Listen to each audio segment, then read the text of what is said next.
Yo, my people, what's going on? Welcome back to the channel. Welcome back to Saeed TV. We are live for Super Sunday, people, man. We had Super Saturday yesterday, man. Yesterday was like a marathon. I don't know how you, man, were feeling yesterday after the end, but it was mad yesterday. You had the UFC as well in there as well. So, yeah, man, a lot to digest, a lot to take in. We got man like Igal to rep Arsenal. Big up Igal. It's been a while, man. How you doing, bro? Mashallah, I'm doing good, bro. Unfortunately, we didn't get the result I wanted yesterday, but we move.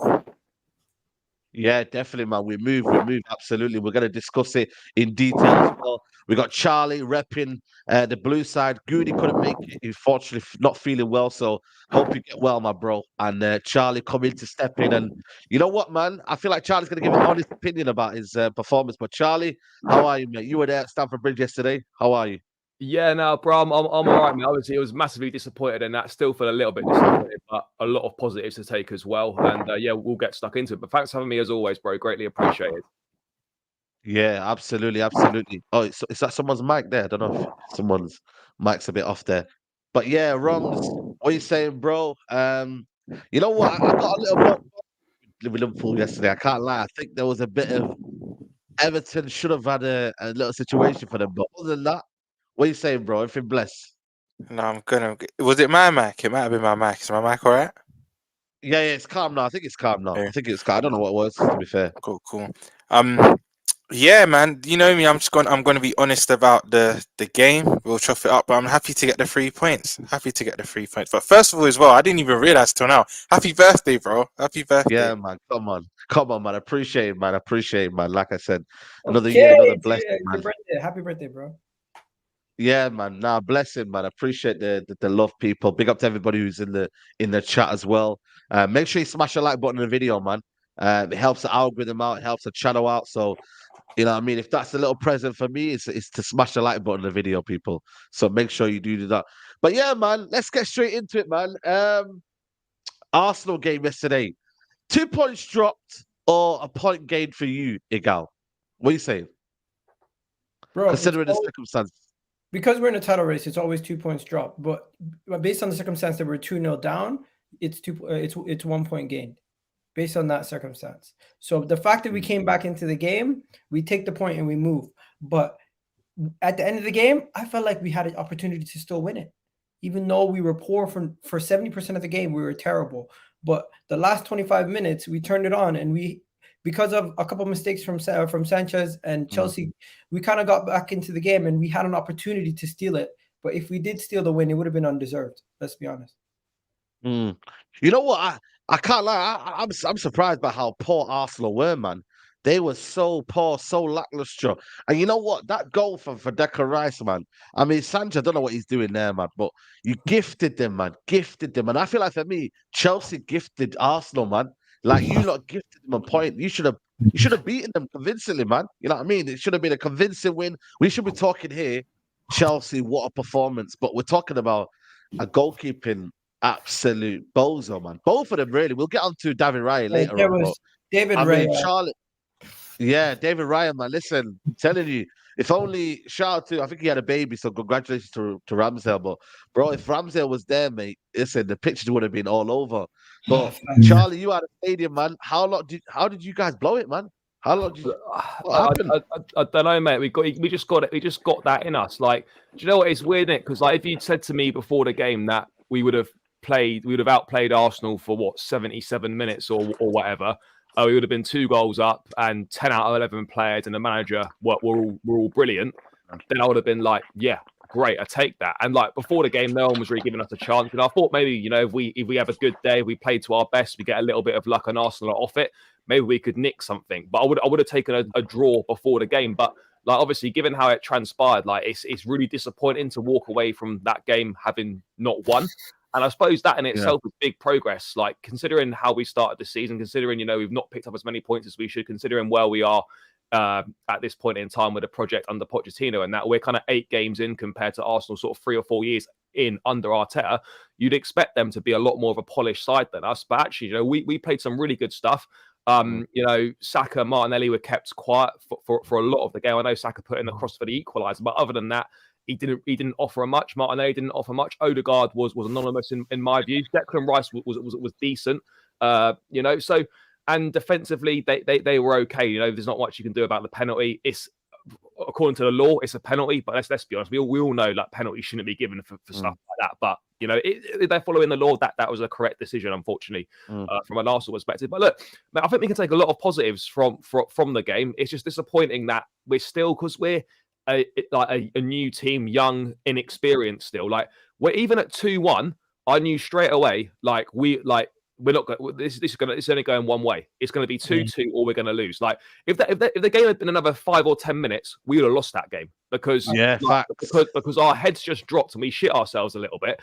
And I think that's because we got a lack of experience in the side. Yes, we've got Thiago Silva in there, but you need a bit more. Yes, I know Enzo's won a World Cup, but he's still 22 years of age. Sterling was off the pitch, but I don't want to go on about the past. But if we had Cech, Terry, Drogba, these guys, and Lampard, etc., in that era, we see that game out because there's know-how, there's experience, and there's good game management there. Right now, we've got young players who, they'll learn from this experience, they'll get better, but we didn't see it out because we lacked experience and we lacked know-how in the key moments. You've got to manage a game. Like you should never be throwing a game away with sort of 10, even at 2-1. There's 84th minute was Trossard's equaliser. Even with sort of 7-8 minutes to go, even from a goal up, you should be seeing that game out. You should be managing the game a lot better, and we didn't. And do you know what? The big difference as well, I thought Poch was great yesterday. I thought the setup was great. The tactics were good, and I thought he outclassed Arteta. But the subs made a big difference. Arsenal's subs made an impact in Trossard.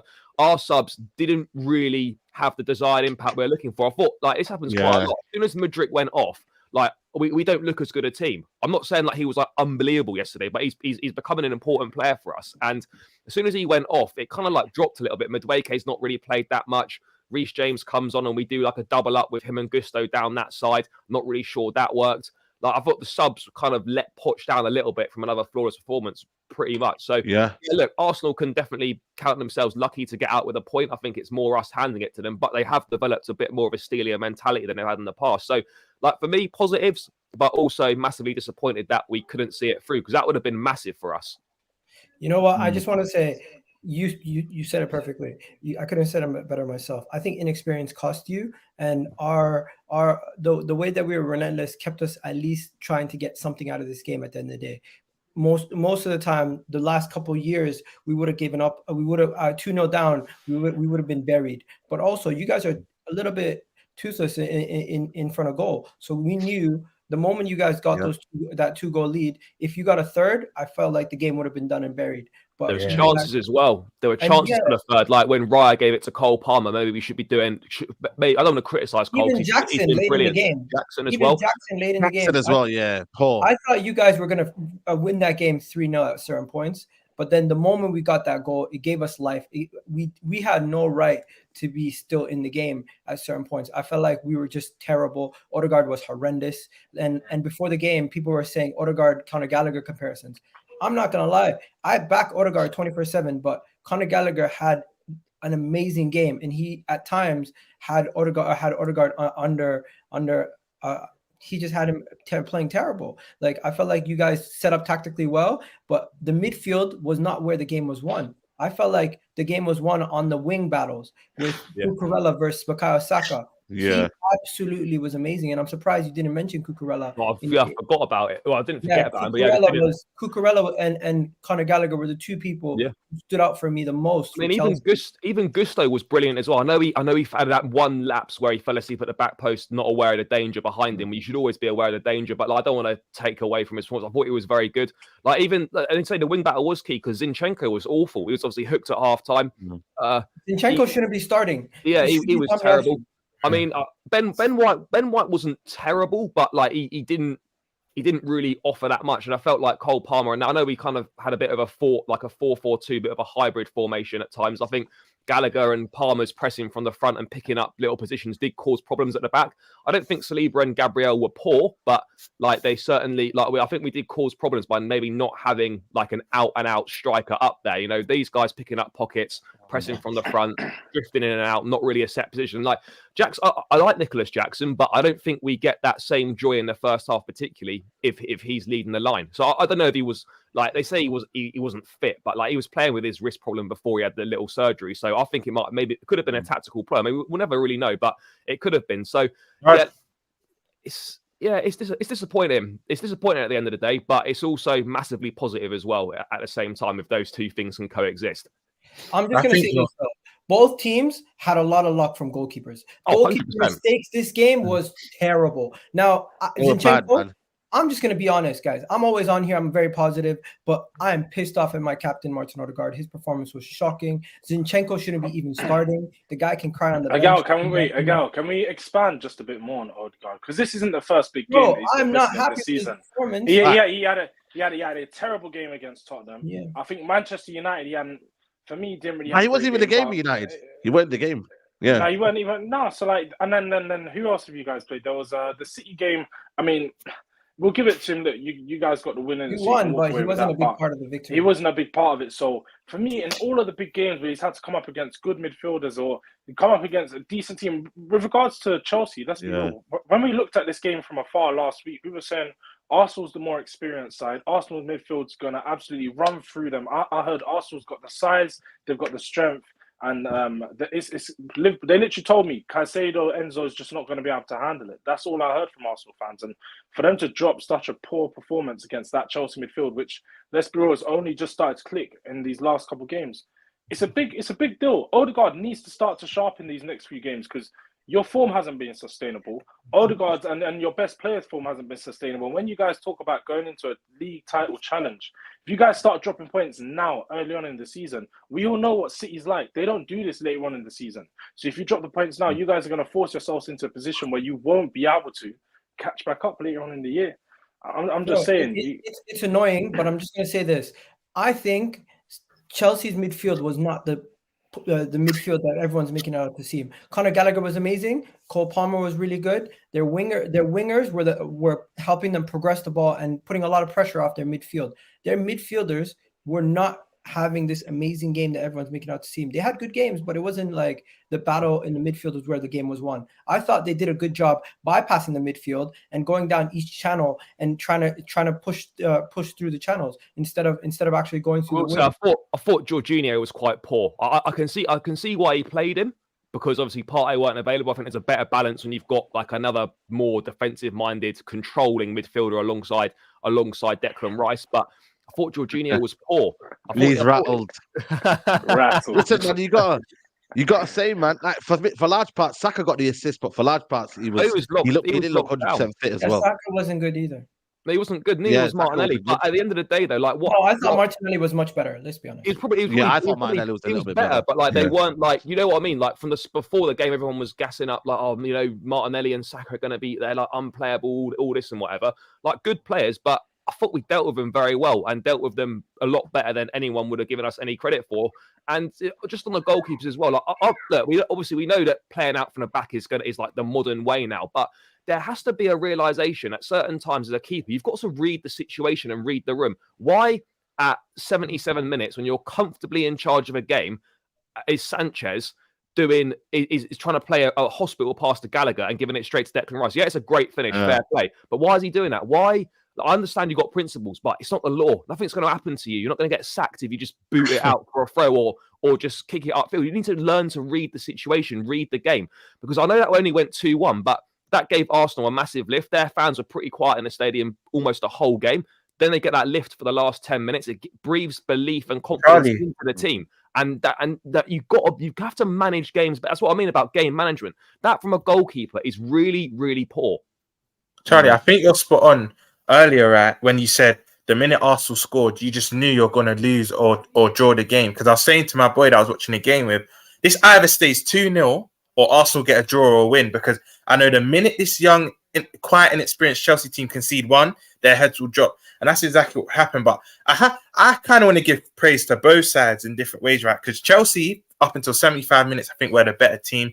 I think you had a game plan and you implemented it and you were fantastic for 75 minutes.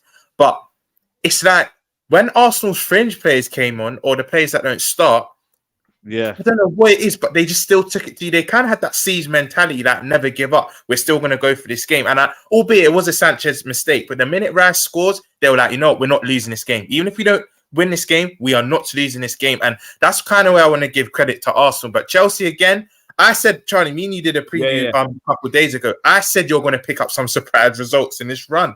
I said it because if you've watched Chelsea games, you just can't put the ball in the back of net, but you haven't actually been that bad. As much as what people think. But you know what? I think when it's all said and done, maybe 2-2 was a fair result, in my opinion. I think 2-2 was a fair result in the context of things. Yes, Chelsea played better majority of the game, but you can't be just dropping a 2-0 lead like that. And Sanchez, them mistakes, it's fine margins. Them mistakes cannot enable you to get the 3 points. For me, it shows inexperience. Yeah, that's that mistake. That mistake. Sorry, that mistake was waiting for that to happen all game. Like you get so nervous when he's on the ball at the back. Like I don't know what it is. Like sometimes his distribution's great, other times it's shocking. Like we had Brighton in the Carabao Cup last round. Everything he was doing was going out for a throw, was playing players into trouble. And they're saying yesterday, like if the short pass is not on, or it's going to cause a massive problem for the player you're giving it to. Just get it long. And I think it's a lack of experience, a lack of reading the situation. I'm not saying he's a bad goalkeeper. He's actually done all right since he's come in, but he's always got a mistake in him. And like that was just waiting for that to happen. I think it was the same at the other end with Raya as well. Like almost gifted Cole Palmer a goal where he gives it away. He looks a little bit shaky on the ball. Positioning for that Mudryk thing was also poor. But if that's the way the modern game and like these managers are telling these goalkeepers to play, then more of this shit's going to happen. But as a goalkeeper, as a professional, you've got to read the situation. And sometimes you need to abandon these principles and just get rid of the fucking ball. Well, that's the thing, man. I think this is the problem, man, with modern day football. I get it. You know, I mean, we've got Onana now. We have to be part of it. But, you know, why just kick it long, man? What's this playing out from the back every single time? Like, kick it long when it needs to be kicked long. And same with David Raya. Listen, David Raya, he's got enormous pressure, you know, David Raya. And I think Ramsdale, for me, is he better than Ramsdale? I don't think he is. I'll be honest with you. I don't think he's any better than Ramsdale. I've always said they're about the same ability. I've always said they're about the same. So if you're going to get a keeper, you have to get a keeper maybe that's levels above Ramsdale. Yes, give him time. Don't get me wrong. David Raya, I'm not saying get rid of him. But I'm like, yo, Arteta, another one. Havertz, that was on him. Now David Raya, this decision is on him now. So he's got to be able to manage. I can't lie. I do think people are being a bit premature with the David Raya stuff. Because for me, when I see David Raya in that Arsenal team, I think he makes their defense click a bit better. I think he moves the ball a bit better for them. Like we can see, if you look at the stats, I've seen the stats that quite clearly show how much better his distribution has been than Ramsdale. Ramsdale's pass accuracy is at like 57%, and I'm pretty sure Rise is like 78, 80%. Like he's a very high completion, which helps Arsenal retain the ball more. But I just feel like David Raya has come into an Arsenal team that just has been underperforming as a whole. Like a lot of the players in this team, especially in the midfield, and maybe not Declan Rice, I'd say he's probably the standout player apart from them. But the rest of the front five, none of them have been performing the same as last season, and none of them have stepped up to the level that they really need to be playing at. So I feel like that is taking a bit away from David Raya's game. But I do think the keepers were big yesterday. I do think that they made the difference. And even though that did happen, Chelsea, for me, I think they'd bite your hand off for a result pre-game. If you told Chelsea that they're going to get a draw against Arsenal, I think they'd have been happy with the result. So although they were 2-0 up and they lost the lead, I do think that it's a decent result for them, and they should be happy with the draw, like, if we're being honest. But just on Raya, though, like it's clear that, you know, Arteta's brought him in because he feels that he plays his philosophy and his brand of football better than Ramsdale does. And that's his decision. Yeah. And whether people think it's right or wrong is up to them. But he's stuck by his decision. And like with Havertz, you live and die by these decisions as a manager. If it pays off, brilliant. If it doesn't, you take the heat with it. No problem. But like football at the top level is cutthroat. Like if he thinks you're not good enough or not good enough to do what you want to do from your goalkeeper, then you make that decision and you hope it works out for you. Like we've seen it straight away when Pep come in, just got rid of Joe Hart, discarded him. You know, he was 2-time Premier League winner with City, very popular there, done very well. He was gone. Bravo came in to replace him. He wasn't good enough. He was gone after one season. Like you've got to make ruthless decisions. And if he thinks that Raya's better for his style of play and his goal and his way of what he wants from a goalkeeper, then he needs to stick with that and back him and not just drop him at the first time of making a couple of mistakes. I personally think I personally think the goalkeeper situation is being blown out of proportion. Yes, he had a bad performance, and obviously there's going to be some rotation, and Arteta is going to make changes based on who plays on merit. I don't think it's a situation where he's a set goalkeeper. I don't think it's a situation where he said Raya is going to start every single game. If Raya is not doing well, I wouldn't be surprised if Arteta takes him out of the firing line and puts in Ramsdale again. Do you feel like this? Do you feel like a bit uneasy though, in terms of like you've got Ramsdale there, and if you're almost like, I'm not saying fans are praying for Ryan to make mistakes and whatnot, but like you see, there's going to be a pressure there. Then it's unneeded kind of like, I don't know, man. It's like unneeded attention, isn't it? Do you get it? Like it's unneeded attention. And what number one, like? And that's your number one. Do you get it? It feels like player camps. You know how people have camps? Yeah. It feels like player camps. You got a camp that people who are saying Ramsdale should be playing. You got a camp that's what I'm saying. Raya should be playing. It's unnecessary. It's unnecessary drama. That I hear. But that's also being perpetuated mostly from either rival fans or these type of performances. It's gonna make people say, "Yo, Ramsdale wouldn't have made those kind of mistakes. Ramsdale wouldn't have had that performances."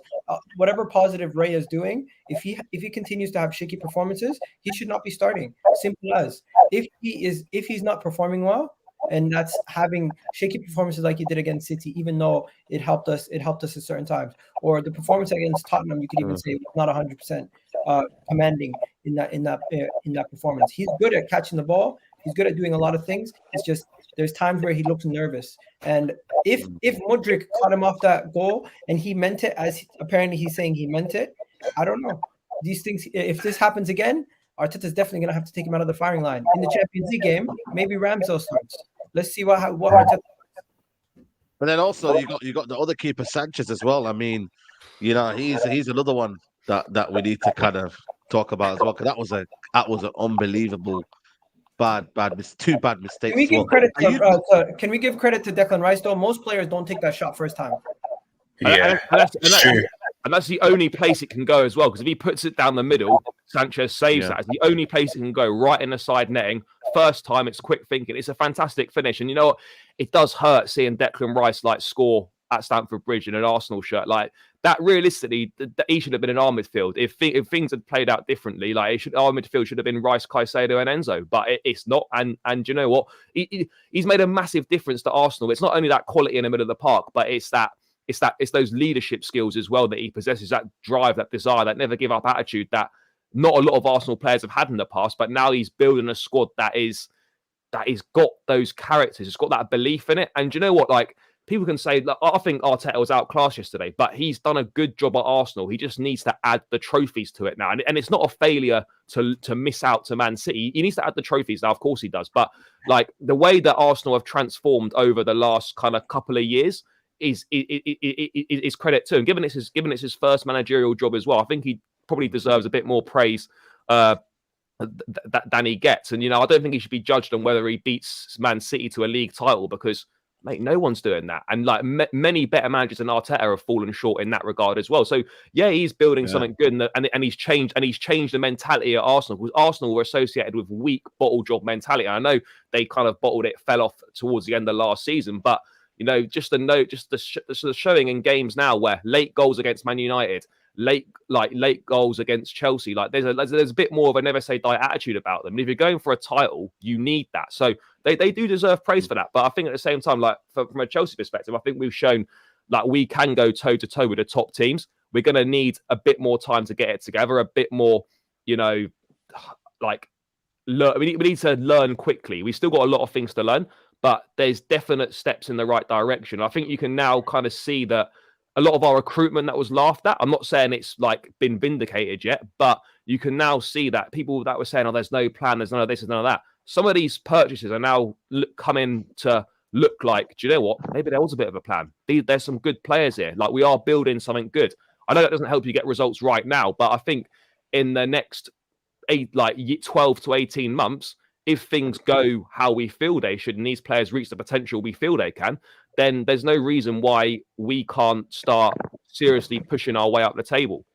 Okay, people are gonna say I'm sounding like a hater, but the reality is we haven't seen enough from Chelsea yet. No, we haven't. This is them playing a team that played into their hands, and you can say Arteta was outclassed. You can say he was poor. he was not reacting quick enough with the substitutions. And people always sit here and say, I'm always defending the manager. Yeah. He was fully at fault for us getting into that 2-goal disadvantage and him not being proactive enough to. But then a gal, you then have to give him praise because he rectified it. Arteta needs a bit of praise. Give him praise, but why did it take until the 78th minute? Why did Thomas Partey, Fair, who's on the bench, never even get onto the pitch? Why is it a situation where Zinchenko is starting when he's been extremely poor?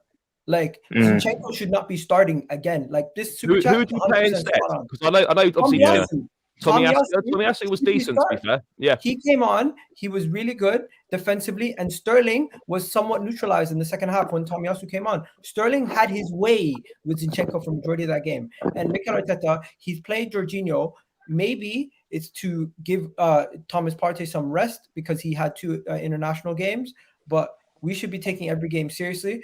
I get we got 4 points out of 2 games, but if we're going to be serious about challenging, we need to improve our offensive performances. Our offensive That's another one as well. Big up to Ultimate Gamer. Yeah, definitely, man. I appreciate the love, man. I will do. And that was men against boys, and Sancho felt bad for them. They ain't winning jack shit. What I will quickly say, Slade, is that like Arsenal, for as good as they've done, as much progress they've made, I'm sorry, you're not winning a Premier League title with Jesus and Nketiah as centre forwards. It's just not. It's not happening. Jesus, it's not happening. That's why we're signing a striker in January.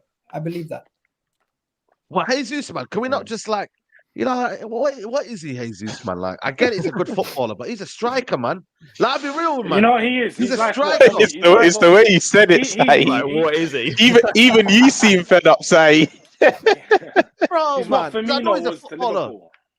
He's what Firmino was to Liverpool. Don't act like anyone in that attack was good. The whole attack was shit. If we're gonna call out Jesus, no, I disagree. I think Martinelli had not a great game, but I think he had a decent game out of the 3. Yes, but you want to know something? The person who keeps us ticking is Martin Odegaard, and he wasn't on his game. He had a horrendous game. Then you go to Bukayo Saka. He was double teamed or even at times triple teamed. So he himself, the supply line was cut out from him. When he finally was opened up later in the game, he got an opportunity. He got us an assist. So I'm going to give people who deserve criticism. But Jesus, based on the run of the performance, he was average. It was not somebody who we can berate and criticize. He was the reason why we drew. He wasn't the reason why we drew. No. How many chances did he have? He had 3 chances the whole game. But I feel like he's never been prolific though, has he? He's never been a prolific goal scorer. Like he'll chip in here and there, but he's not. I don't look at him as someone that you think, right, this guy is going to lead the line for a top side and score 15 to 20 goals in the Premier League and massively contribute to a league title. He just isn't that guy. I think we're forgetting that Chelsea had a 2-goal advantage. I don't mean just in terms of yesterday. I just mean in general. No. I'm saying Chelsea had a 2-goal advantage. At a certain point, they're going to shut up shop, and they're not going to be stupid. They're going to make sure they try to shut up shop, and they don't give us too much space. It's on us. We didn't get too many opportunities.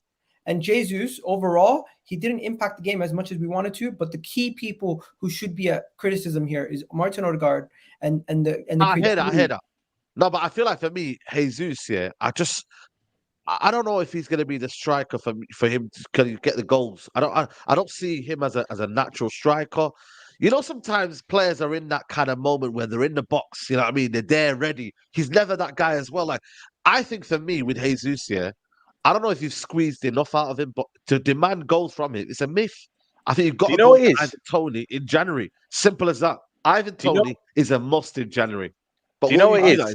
The way I see it, it's unfortunate for Jesus that Martinelli and Saka are in their peaks, because this idea that you have to have a 20-goal season striker to win the league, you don't. City won the league with a false 9. We won the league with Bobby Firmino. I just feel like you can't put that pressure on a Saka and Martinelli where they're 3-4 years away from their peak. If they were at their peak and you can rely on them and they're consistent, they'll score season in, season out, Jesus wouldn't be as reliant on him to get the goals. But where he's in his peak or entering his peak and he's more experienced, and the other two are very good footballers, I'm not saying they're not, but where they're not in their peak and they get them numbers season in, season out, he has to start scoring. And we know he's not that prolific type, because I look at us with Salah and Mane, they were in their peak and we could rely on them. So Firmino didn't have to score. 20 goal a season. But this is my point.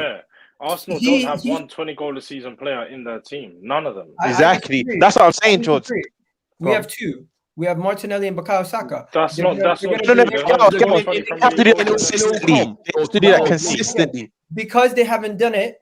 Because they haven't done it yet, you guys are going to say that, but I do believe Bukayo Saka and Martinelli are those guys. They're the guy who's supposed to be producing the goals. Jesus is supposed to be our Firmino. He's supposed to be the guy who links it up. I got. That's why I said I actually agree with you, but that's why I said it's unfortunate for Jesus that they're not a bit older, because I do think they're going to hit them levels. I do think they're going to get 20 and 20 out, but not yet, because let's be honest, they're very good, but they're still not mature. They haven't matured. They're not the finished article just yet. That's why it's unfortunate for him that it's not 3-4 years down the line. As to why you need a striker now, because I don't think you can put the pressure on them to get you that season in, season out at this moment in time.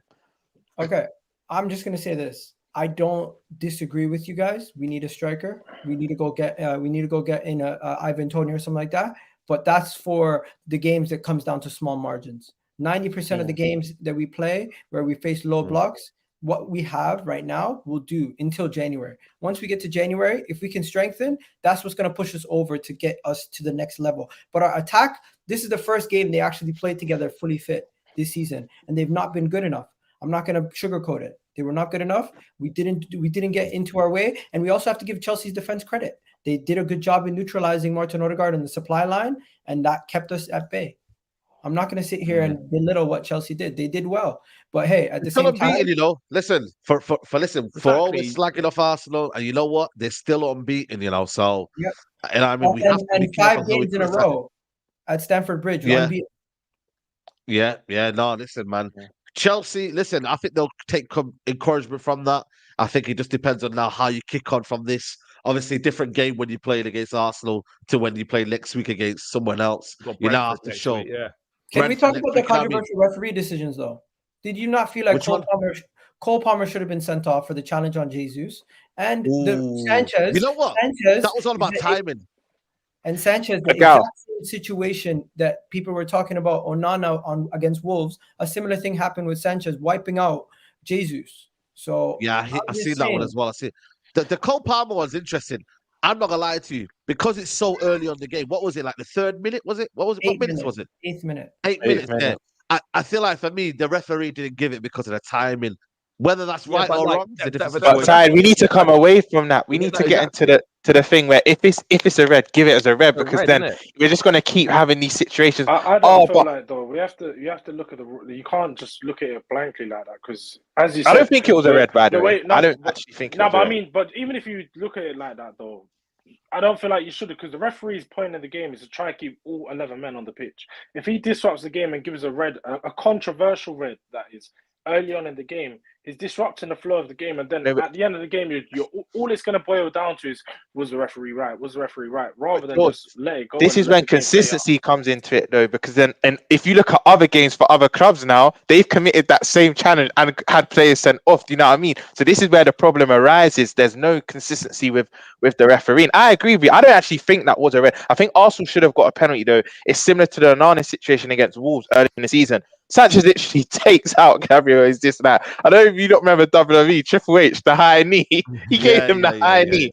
That's what it looked at. But I don't think Palmer's was a red, but I do feel Arsenal probably should have got a penalty. Yeah, literally what Kyle B said. I think if it's a red, it's a red. But I don't think that was a red, though. You start going down dangerous territory if you're not sending players off because it's too early in the game. Like, ultimately, everyone wants to see a good spectacle in that. But if someone's committed a red card foul, whether it's minute 1 or minute 90, they have to go, and that's the reality. Like, if you're going to be consistent, be consistently right instead of what we're getting, which is consistently wrong. So, like, I'll be honest, I haven't really watched any of the highlights of the game back, but like, if it's a definite red, then you've got to be sending players off. Like, even if you think it's going to disrupt the game and it's like it's early on, like we've got to move away from that, like refereeing a game just based on facts rather than refereeing, I'm scared to give that because it's like the 5th minute or whatever. It's a massive game, like loads of people watching around the world, everyone's going to be disappointed. Like, you can't referee a game like that. The laws are the laws.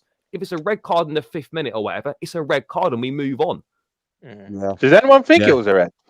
Does anyone? I think it was a borderline red. I think it was borderline red. I can't lie. It was more leaning towards red than it wasn't a red. That's the way I kind of look at it for me. But I just look at it in that moment of the game. I thought, I'm with Jordan. I think sometimes refereeing decisions are based on what time as well. Like 8th minute would have been bro, it would have killed the whole game, the Probably whole game spectacle over. and whatnot.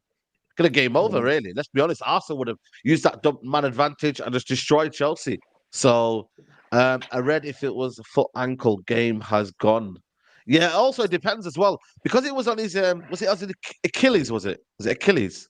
Yeah, The yeah, it was kind of the Achilles. Yeah, I always think, yeah, Achilles, yeah, they're the ones that get away with it. When it's your ankle, I think it's more severe and it's more for the referee, they see it as more dangerous. When it's Achilles, it's almost as if they're kind of scraping off the kind of the back of Achilles and it's not as intentional or it's not as impactful. But when you get the ankle, that bro, you know what I mean? That's crazy, bro. So I always think like for me, Achilles and ankle, you know, I don't know which one's more soft and which one's more kind of, But you then ones know, on the I don't know. ankle What do you always guys look think? a lot worse. Like when you That's what I'm saying. pause it Yeah. and it's like on the ankle and you can see there's a bit of give in it, it looks horrendous. Like obviously the ones down the back of the Achilles can be terrible as well. But It can be terrible, yeah. from a visual, like if you like, 'cause when they show them stills and shit, if you've got a still of someone on the ankle, that looks a lot worse than if it's like down the Yeah. Achilles. Yeah, It shouldn't be done like that, but it just on visuals, it looks a lot worse on the ankle. Yeah, absolutely. Guys, it's over 700 in the building. Make sure you like the video, people, man. Let's get them likes up. Let's get to 500 likes ASAP. I want to touch on Liverpool, man, because Rams, I can't lie to you, man. As much as you won the game, I feel like Konate should have been sent off, man. I feel like that was a very, very point in the game. Was it 0-0 at that stage as well, wasn't it? As well. Yeah, It was 0-0. Yeah. Bro, I think it was 0-0, man. Bro, I can't lie. He should have been off. And then what happened after that was he got subbed off and he knew Klopp. Literally instantly. And that was the biggest indicator that Klopp knew, you know, because I've been saying this. Oh, by the way, overrated don't mean you're bad, but I've been saying I think Konate is a bit overrated. A lot of people say he's still a bit young, but we know centre man. Say that. You know centre backs, they do peak a bit late, but he's so rash. He commits when he doesn't have to commit. You know, both challenges he doesn't have to commit. He had cover, but he does this week in week out. But because he's aesthetically pleased on the eye, he'll do that bone crunching tackle or he'll header it away. He's a good defender, but I think our fan base overrate him. He's still got a long way to go. So I'm not gonna lie. If Ashley Young gets sent off, Konate has to, because I know if that's against my club and Diaz, Salah or Nunez are on the counter and a player brings them down like that and they're on the yellow, I would want their player off. So I have to be consistent. Konate should have been sent off. But in terms of the penalty, right, that Diaz one thing I would say about the refereeing yesterday across the games, it was consistent, because if the Diaz one's given, the Sheffield United one has to be given, and the Chelsea one has to be given. So we always like to criticize refs, but this is where I'm actually going to praise them a bit. All three of them had to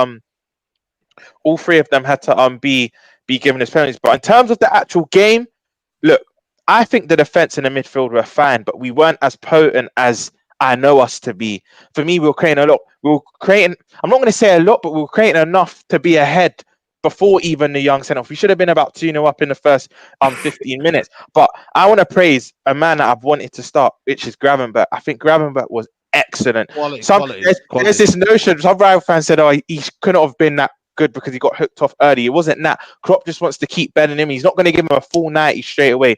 But I think Konate was sorry, not Konate. I think Gravenberch was excellent. I think McAllister had one of his better games in the 6. So I know a lot of our fan base say in the 6 we've been killing him, and I've seen it as well. He gets tired a lot in that lone 6 role, but he actually had, for me, probably his best game in that 6 role. Gravenberch excellent. Harvey Elliott, who I'm not a big fan of, come on and he gave us a new lease of life. I have to give credit where credit's due. He came on and gave us a massive lease of life, and then Salah doing Salah things, man, because for me, he didn't have his best game, but that's what he will do. He doesn't have to have a good game to score an assist. And again, I know Nunez had cramp, but him and Gravenberch are 2 players I want to start consistently. I know he came back from South America quite late, but you saw the minute he came on, I think the first 2-3 minutes, he opened up, had a shot, he was stretching them. But for me, I just wanted to win that game by a bit more. I'm happy we won. We're keeping distance with Arsenal and City. We're keeping pace with Arsenal and City, but we weren't as potent as we could have been. I have to give some credit to Everton though, because that is typical. Say that again. You forgot another name. You're keeping distance with. Like, you're keeping up. And do you know what? No disrespect to Spurs, because I never. I feel you're gonna fall apart. No, and Spurs. But I think Oh. Everton. I'm gonna give credit where credit's due. We know what Dyche is about. It was a typical Sean Dyche performance. He set out a game plan and they implemented it. But as for us, the main thing, we got 2 goals, got the 3 points, and we've kept it. We keep it Mate, moving. But that I Nunez think we could have Salah scored link more. up's quite good as well, bro. Isn't Nunez assisted like 5 or 6 goals for 6. Salah? You see, yeah, it's a I good think link they're the up there, most man. devastating duo I right told he's a now. winger. But I told he's a winger. Nunez is a winger, man. People don't want to hear it, man. Nunez is a I winger. don't know if he is, What bro. the left back, no, he's man? a Nah, 9. come on, He's a guy. 9. Man, He's a 9. ain't a backsman. Now, it's similar. I'm telling you now, guys. Nunez, yeah, on the wing, yeah, is devastating. He's got to get an assist now. He's more of a guy who's a chaos, man. He ain't a guy who you're going to rely on to score goals. I think Nunez on Well, the you wing. just literally I'm made telling fun you. of Jesus for doing that. No, but but the thing is but that's what I'm saying. They need to still buy a striker. Sorry, would you Liverpool. have taken Nunez at United? Because you boys were linked with him. Are you glad you ain't No, got we him? were linked with him, but I'm not gonna lie to you. I wasn't really convinced, if I'm being honest with you. But okay, let me ask you a question. Will he ever flourish at Liverpool in the striker role? Like Robs, let me ask you a question. Like, I will you ever look at Nunez and be like, he's our main number 9? Like, I'm gonna be like, yo, that's my guy. Like, do you look at him like that? Be honest. Like, if I you look at know Hoyland me, now and I'm like, you know what, Hoyland, I can see a future. But Nunez, can you see it? if you know me, I'm his big. He's my favorite player. So I genuinely think he is the answer. Because you know what it is from our fan base here, where you've been accustomed to Firmino, that's intricate, will link play. He's very technically good. I'm not gonna lie, Nunez isn't technically the best footballer. I'm not deluded. You look at him and he will miss big chances. He will give you a headache. But if you just keep supplying with us, we have a high volume of chances. So the more chance we create, Nunez will score. And you know what? The sample size is there. You saw them 2 finishes against Newcastle. Not a lot of players are doing that. Not even just Newcastle, even the Bournemouth one where McAllister plays it over the top and that deft touch to put it past the Bournemouth keeper. There is a finisher there. I truly believe he's our future going forward. We just have to keep supplying him chances. And then if you look at last season, yeah, he was out of favour, but you have to look at the players we had behind him. We had Fabinho, we had Henderson, and we had a Milner that's not really going to create for him. Now we've got a Sabozlai, we've got a McAllister, we've got a midfield that will feed him chances. And Salah out wide. Salah's also, because he's getting older now, he doesn't have that lightning burst of pace. He's now becoming that facilitator. But to answer your question, Syed, I think Nunez is the answer. He's my favourite player. I'll always back Darwin Nunez. Always. Now listen, I think it's one of them. Yeah, don't get me wrong. Nunez is, you know what I like about him though. He don't give up. It's sometimes you look at a player and you're like, he's got that dog in him. I don't really like Liverpool players. You know what I mean? We're rivals and that. But what I got to give it to Nunez though, he doesn't complain. You don't see him sulking. You don't see him kind of like, man, just gets on with the job. Like, I don't You know know if what you it is, guys, Syed? that's why I for think me, I kind of like Cavani. You know Cavani. Everyone was like, yo, he's a frustrating player, but you know what? You can see that dog in him. You can see that, you know what, that But Saeed, relentlessness from him. that comes down to where they're from. There's no South American that's lazy or doesn't look at all of the South Americans in all of our teams that the Enzos, Caicedo never give up. Charlie Martinelli, Jesus, Gabriel, Igal for your club, they'll never give up. Even Anthony, cool. I don't rate Anthony for you lot, and Lissandro Martinez, but they never give up. They have that never say die attitude. So I just feel like that's a South American thing. They're gonna have that drive in them. But I think Nunez will do well, man. And what's so positive for us Liverpool fans now? We've got, I think it's Forest next week, and Luton. Then it's Luton the week after that. Then it's a Brentford, and then I think we then have City. But we've got a nice little run. I think we should be getting 9 out of our next 9. Football's not paid on paper, but I think we'll have 9 out of our 9. And now we just have to hope the other teams around us, the Arsenals, the Cities, and the Spurs will drop points.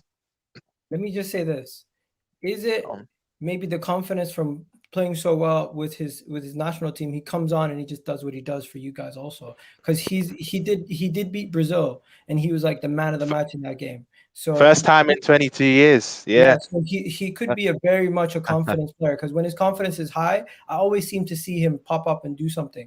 So maybe Bielsa's having a massive impact on him as well. I think. That's key, because now even Suarez and Cavani have been moved out the national side, and now it's Nunez is like that guy now for Uruguay. And I think with Bielsa, like that's going to really help his game. It's not Egal, it's not even just I know you're sitting the Uruguay game, but even before that, Nunez has had a good start to the season. I'm not really a GA guy, but six GA in 9 games. He just had a good season in general. Yes, he'll have frustrating moments, because one thing I would say about Nunez though, he needs about 6 chances to score a goal. He's not clinical where he only needs 2 chances, it will be 2 goals. That's one thing I'll say. Is it fair to say he's a purple patch player? No. I don't think he's a proper player, because I think Nunez's goals will be spread out season. I don't think Nunez is purple patch in my opinion. But one thing for us is he's not, for me, he should start every game. But this is another thing. He's not a guaranteed start, because where we've got a plethora of attackers with the Gakpos and Diaz, Klopp likes to rotate. But for me, if you keep starting Nunez, the goals will come. Coming off the bench, I think you'll get more assists. You won't really get the goal. But I think when you start him, that's when you'll get the goals, man. But yeah, man, I think Nunez is the answer. That's my opinion. If I'm wrong, I'm wrong. But I think he's the answer for us long term. Answer at number 9. Yeah. That's only if you have a Mo Salah type player who can produce the goals. Only Mo Salah stays as well. Mo Salah, there's no guarantee of him staying next season. You know what I mean? We know in the summer he's kind of gone. We know in the summer he's gone. That's money. That's Salah gone, man. I personally agree with Roms. I think Nunez can be the striker for them. Maybe not be a 20-25 goal a season striker, but he's a solid player that will bring goals to your team. Like I said, he misses a lot of chances. He's a bit raw. His finishing's not great, but he puts himself in a lot of good positions. He knows where to go, and he knows how to make it work with that team. I feel like when you have, even if you take Salah out of that team and you let's say you put Jota, you put Diaz in there, as long as you have explosive wingers that are pretty fast and that can match his pace, he's always going to be good. And I feel like he's always going to find himself having chances. I personally think the fact that his finishing is one of his main issues means that if he improves that, he's going to be dangerous. He just needs a few more years to improve that, and he'll be a demon in front of goal. And George, just to add on to what you're saying, right? It's no shock that when you play through balls and he runs in behind, he'll get the goals. And I keep going back to our midfield last year. This is why we needed a rebuild. We had the player that can actually produce and play them out of the needle through balls is a player that's never available in Thiago. Because I think if we had a fit enough Thiago, you'll see Nunez's output go even higher than it's been this season. But where you had a Milner, you had a Hendo, you had a Fabinho last season that can't really play that through ball. You've now got a McAllister, Szoboszlai, Salah out from the wide positions that can do that. So I feel like he's only naturally going to improve. He's got better people in behind that have quality that will play him. Yeah. Now listen, man. Liverpool. Anyway, you know what I mean. They're still around there. How many points have you had behind Tottenham now? So you're on 20 points, right? We're on 20. Yeah. So we're one behind City and Arsenal, and we're 2 ahead of Spurs. But obviously we're 1 ahead of Spurs. We're level. Yeah, Spurs got 20 I as didn't well. check that. Yeah. Sorry, I didn't check. We'll be 3 points clear tomorrow. It doesn't matter, man. That's what you be looking at. Yeah. I said that, Agal. I said that. That's the first thing I said. So Everton weren't robbed in the sense because you were always going to win that game. You're always going to win that game. It's just Agal. I beg to differ, because I think if Konate does get sent off, right, and that's 10v10. I was saying to Don, who I was watching the game with, big up Don, but we had a lot of the ball, but I don't think we were as productive. For me, our defense and midfield were fine yesterday, but we weren't creating a lot of clear-cut chances. It was evident. Harvey Elliott and Salah were taking shots from far. We weren't creating clear-cut chances. I think if Konate gets sent off, I think that stays a 0-0. Honestly, that's just my opinion. I don't think we win that game. We had a lot of the ball, but we weren't that productive. So I don't think we were always winning that game. That's just my opinion. Yeah, no, I hear it, man. Listen, Liverpool's still doing their thing, man. Still around that top of the league, so we'll see, man. Man United yesterday. I don't know if you guys saw it or you watching the UFC game, but boy, that was painful to watch. Harry man. Maguire, man of the match, and having his name chanted. So, hey, do you leave him a chance? Leave Maguire chance. Turned into McTominay and Maguire. What, the 2 clowns that you wanted out? Listen, mate, I don't know what they're doing, but listen, they're on a bit of form, especially Maguire. He's playing a couple of games, but you know what's mad, yeah? The game technically should have been wrapped up. We had good chances in it, but overall, Man United still struggling against Sheffield United. For me, I ain't really celebrating. It's going to be peaking the derby next week. If you play like that, I don't you're want to done. think of that. I don't even want to think of that right now because Man City, if we play like that, yeah, they will destroy us, mate. They will Nah, destroy bro, us. you guys could play like that against Watching Man Man City. United is such an You'll see eyesore, that. man. It's such an eyesore. Yeah. Going forward, you guys are just. It looks like there's just no identity going forward. Like, yeah, you guys look decent off the ball. You're pressing, and everyone could be like, yeah, it's all right. Like, you're winning the ball back. Well, once you win the ball back, it's like everyone say, it's grenade football. It's like Bruno's performance was Bro, shocking. Bruno's shocking. He needs to be dropped, man. Bruno needs to be dropped. I didn't even watch the full game, but I just saw like those compilations of every touch he took, and he was What about shocking. Like some of the passes he was Bro, attempting and what he was doing, Rashford is Rashford's Rashford's a been worse than definition. Bruno, He's though. a definition of purple patch. Like everyone was gassing him right when he was bagging goals after the World Cup, and I was saying, look, this guy is a purple patch player, and he's not. And like the top players will then back that up the following season and the following season. He is not doing it. I'm not saying he's crap, but he's nowhere near as good as people make him out to be, and he's done nothing for Man United this season. Absolutely nothing. But you know what? Whole You guys front went away three. from home, Saeed. You won the game. That's all that matters. Yeah. Even though the performance was not good, in these kind of in these kind of games, you just got to win them. Because Sheffield United. Nah, but you know what it is? That I hear that mentality, yeah. You win, but bro, we've been scraping every game this season. We've been scraping, you know. There's not one game this season where I can say, you know what, we've been playing outstanding. Like not one game this Carabao season. Cup Tell against me The what Carabao. That was probably it. The Carabao. The Carabao Cup. That's it. I can only say, that, you know what? It's some good football. I came out of ground thinking, yo, I enjoyed that night. I enjoyed it. Every other game, just go through the list. It's been painful to watch, and it's been, you know what? The performances have not been up to scratch. And sooner or later, yeah, what will happen, Gal? It will catch up. You get And found when out. it catches up to you, and then boom, boom, you get smacked up 1 minute, then you get beat. And we haven't even gone to the tough away games yet. Aston Villa, Brighton away, wherever we haven't even gone to them games yet. Liverpool, Anfield's coming up soon. We haven't gone to these away. All we've gone to is Arsenal and Tottenham. Tottenham we got beat convincingly. Arsenal, I still think it was a bit iffy and whatnot. But I'm not gonna lie to you, man.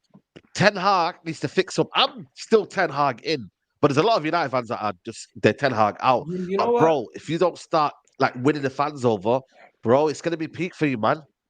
This reminds me of Unai Emery, because there under Unai Emery we had situations where we would throw the kitchen sink at it and we'd see great performances at end of games, or we would see 7 minutes in a game where we're really good and the game would be done from that 7 minutes of good football, but the rest of the game is just like damage limitations, try to control the win.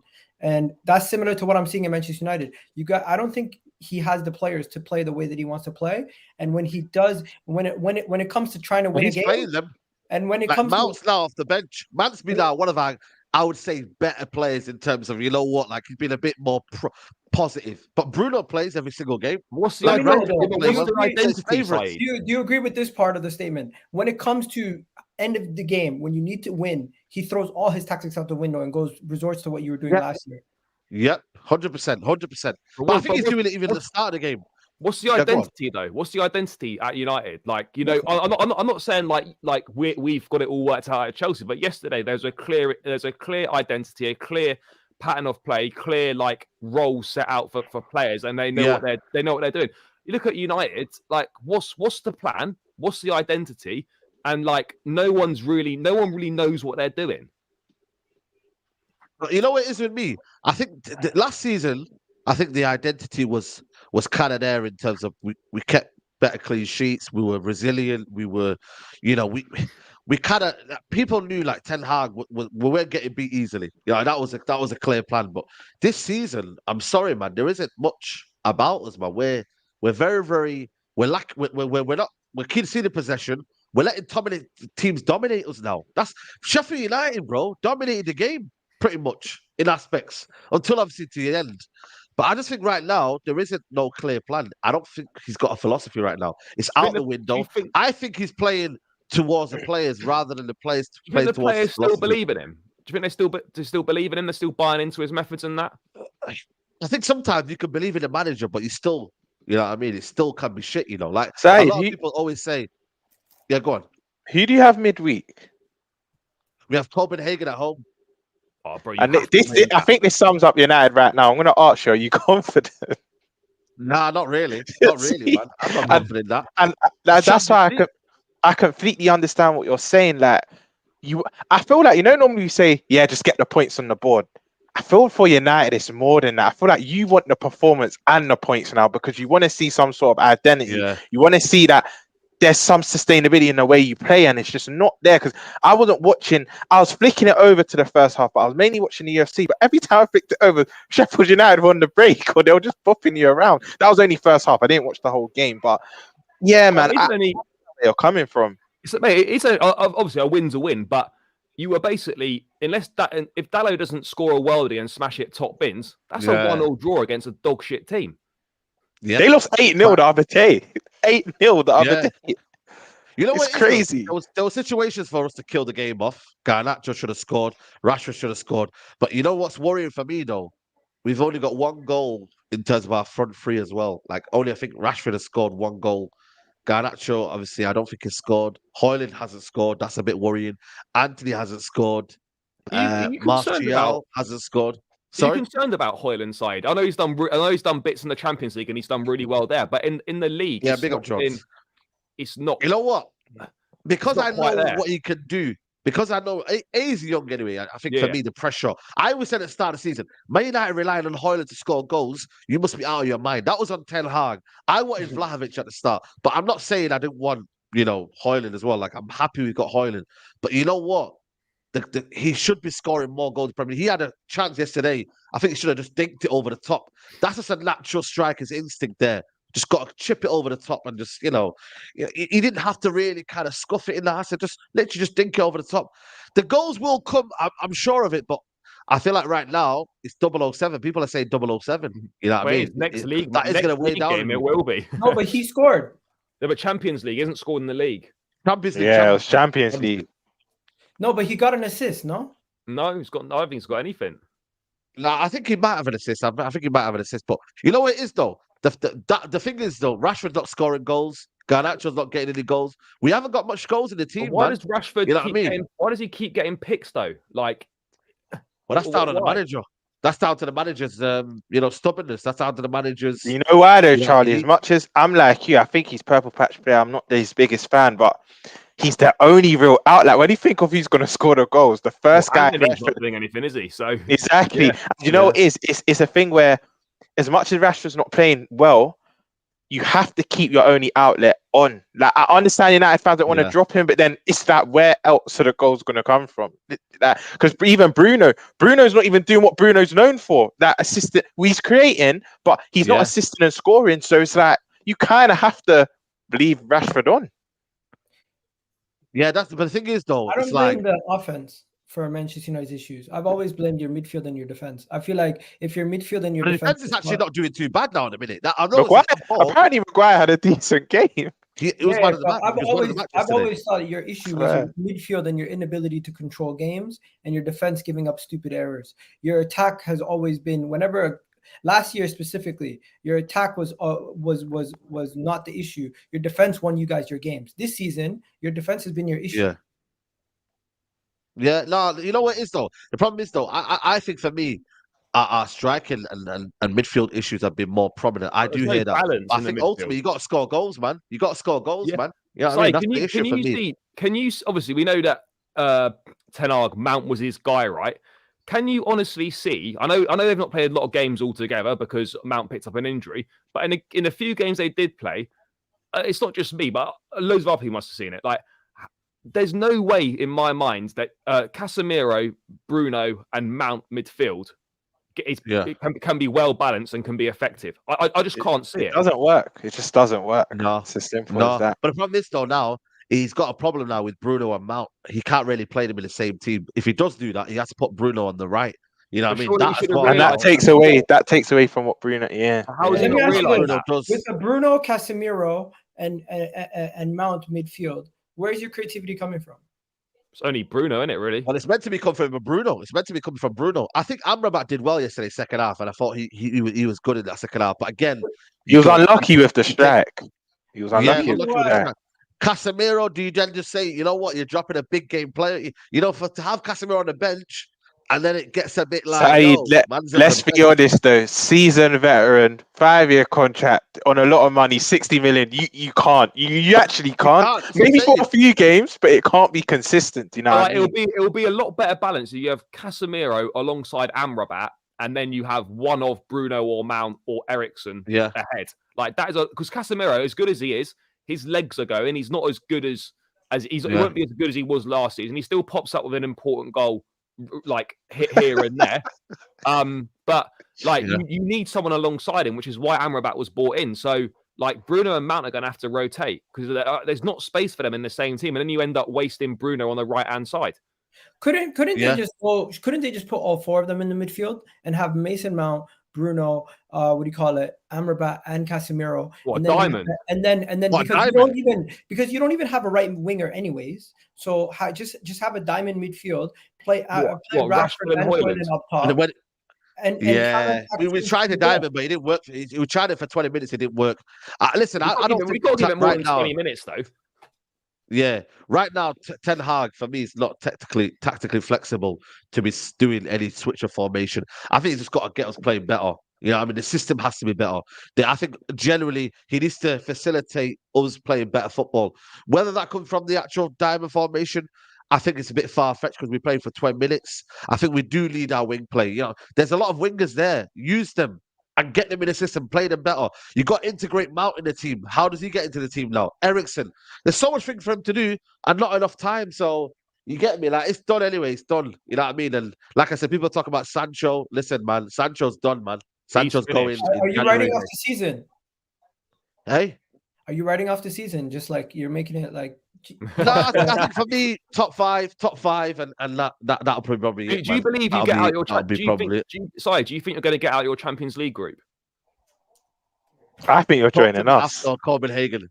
You know what? I think for me, and then maybe we can talk about that. But I'll be real with you. For me, if Europa League, if we go to Europa League, I'm not watching that Europa League. Are you mad? Crazy. Bro, you'll be at Old Trafford. You'll be at Old Trafford in the stadium. I won't be there. I won't be there. No. I won't be there. No, generally. Europa League, honestly, man, it's so bad. Like, guys, it's so bad. Like, I know Robs is in there and I hear him, but Europa League, nah, man. You'd rather be doing what Chelsea are doing, just having a week off and just training for 1 week because it's not good enough for me. You know what is sad? Do you know what is sad though? The reason why I feel sorry for you though, because if you don't make it out your group, I don't think you're that bad to finish bottom. So therefore, I think there's only one option. I think you could join us.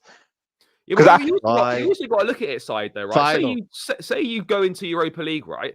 Realistically, winning that could be easier for you than coming top 4 or 5 in the Prem to qualify for the Champions League. Like, so I know you. Unfortunately, Charlie. Unfortunately, Charlie, they can't win it. We're in it. It's not possible. We win that.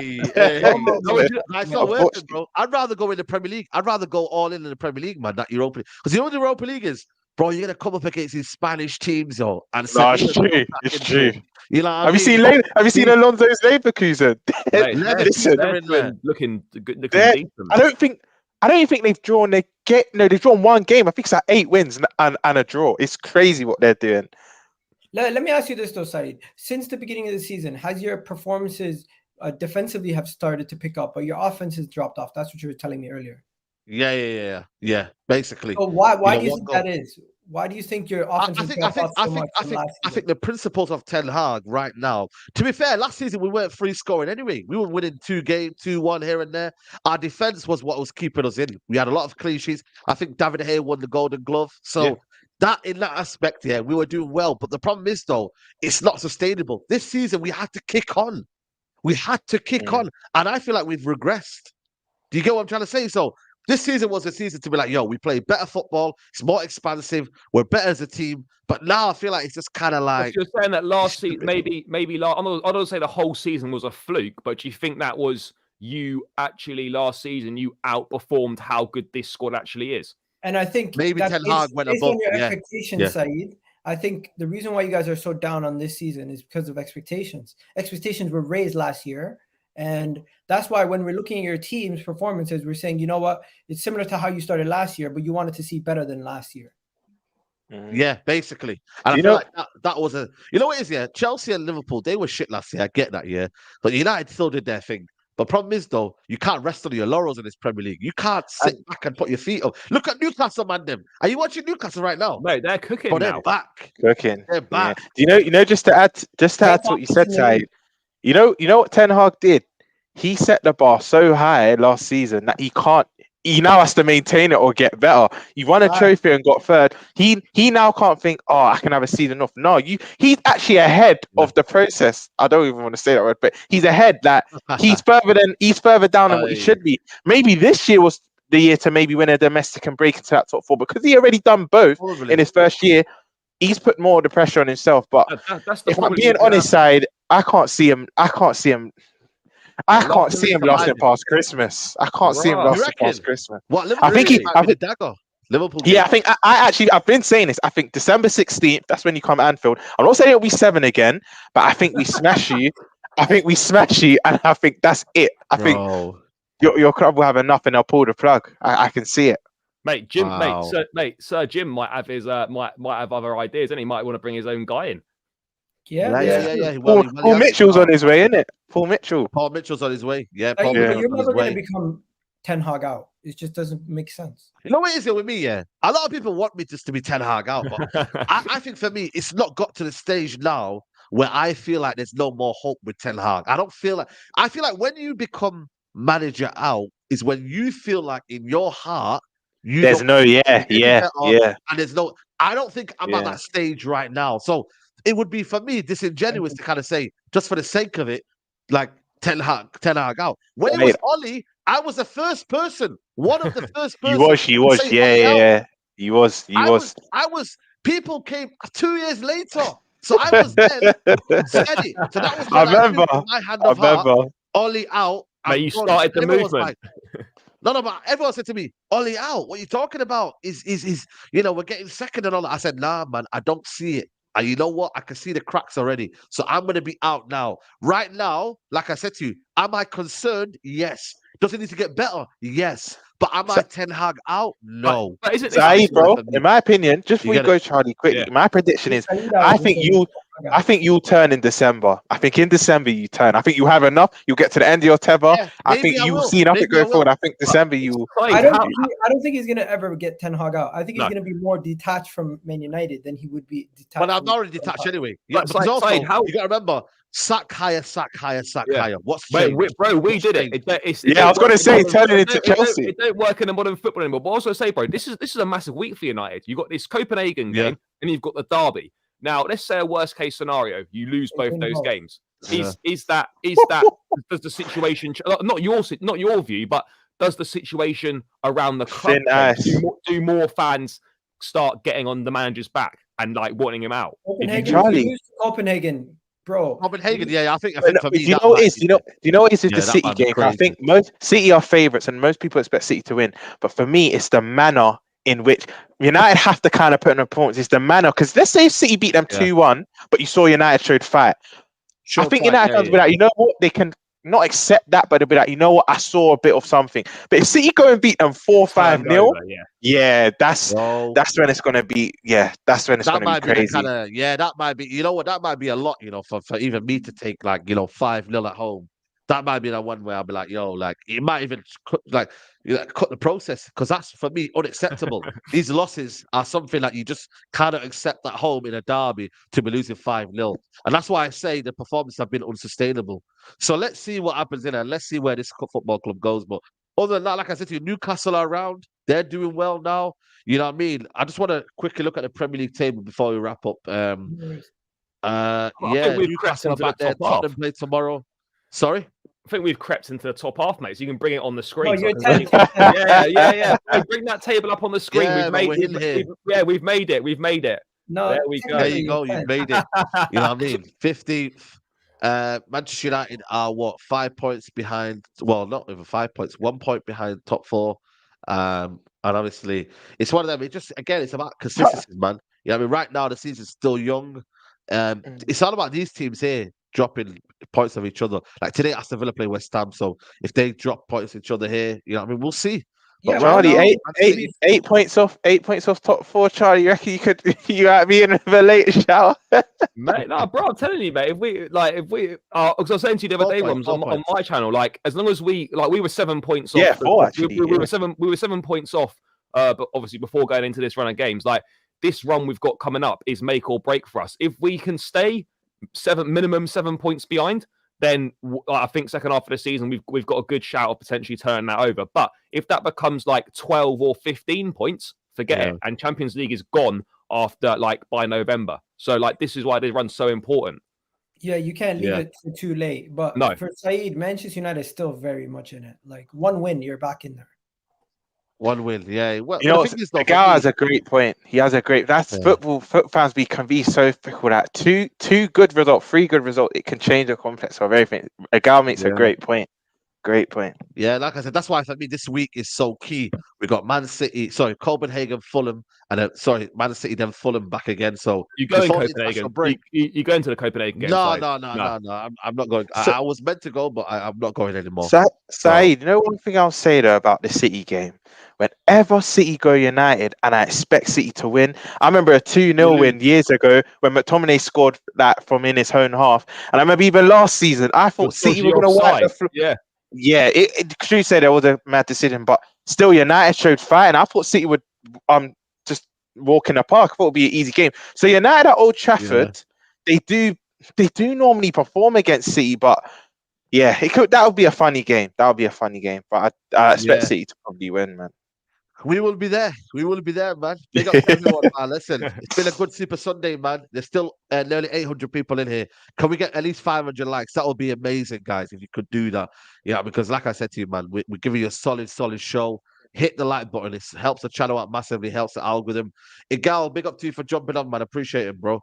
No worries, man. Love to be on. If I can be on, whenever I'm available, I'll be on, bro. Big up to you. Happy birthday. And big up to you for doing content for the people on your birthday. People, show some love to my guy Saeed, man. Yeah, man. 100%, man. The grind don't stop, people, man. I went out last night, so today's Sunday. This was a chill day, people, man. Roms, big up to you for coming on, bro. Love as always. Big up. No, thanks for having me, man. Thanks for having me. You know, it's always a blessing being on the show and that. And yeah, just everyone enjoy your Sunday evening. Again, just to reiterate what Igal said, Said, big up yourself, one of the most hardworking content creators. Happy birthday, and yeah, enjoy your day. Big up Charlie as well every time. And big up the chat, man. The chat. Big up the chat every time. Come on, man. Come on. Big up Charlie as well, man. Appreciate you coming on. Nah, thanks for me as always, Si. It's always a pleasure, Brian. Yeah, keep doing your thing, mate, and enjoy the rest of your day, bro. Absolutely, man. Absolutely. Big up to everybody who's here. I'll be live in about 10 minutes as well for the West Ham Aston Villa game. I'll see you in a bit, guys.